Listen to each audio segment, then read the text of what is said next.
Hello, my name is Inos and this is Work and Wonder. So I have a comment on one of my videos. Somebody was asking if the patient is having thought of self and what is going to be your immediate intervention in the depression and suicidal ideation phase of the mental health assessment station. So this question is, there is no direct answer to this particular question. If you say that the patient is having thought of self-harm, have you explored these thoughts? That is why if you look at your PHQ9, you see the last question, which is on the PHQ9, talks about whether the patient is having thought of self-harm. And once the patient says he or she is having thought of self-harm, you have to explore further. How often does the thought comes? Is the person having any active plan of terminating his life? Once you are doing the assessment, you also realize that some patients will keep on telling you, I'm not safe, I'm not safe, I'm not safe. So throughout the assessment, you have a patient like that who keeps on saying, I'm not safe. Then you explore, and the patient is having active thought of self-harm. The patient even has a plan. In this case, admission is the way to go, and the admission would have to be as quick as possible and immediate.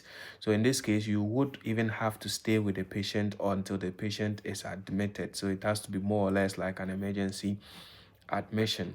So you have to sit with the patient until the patient is admitted, and you have to give reasons for the admission that you are suggesting or you are recommending to this particular patient. So typically it depends on the type of thought of self-harm that this patient is having. Some of them, they will tell you, well, it just once a while that it comes, and they will even show insight into this thought that they've they they feel, or they are at a point where they feel sometimes they are able to control it, but it's not all the time. Such a patient, as compared to the one that has a thought of self-harm, which the thought is there 24/7 and they have a plan to even act on it, there you can see that there's a difference between them.